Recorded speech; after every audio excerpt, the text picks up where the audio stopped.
Hi, my name is Danielle Graham and I'm in Singapore today with Women's Weekly. I'm going to show you how to prep the filling and fold prawn and pork wontons.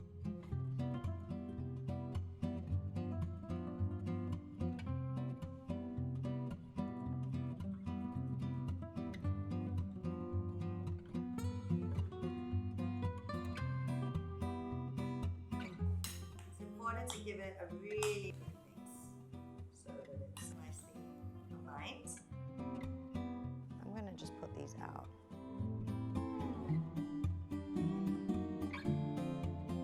So you need like a little teaspoon of the wonton mix. Put it in the middle of the wonton. Fold it over, make sure it's in the middle.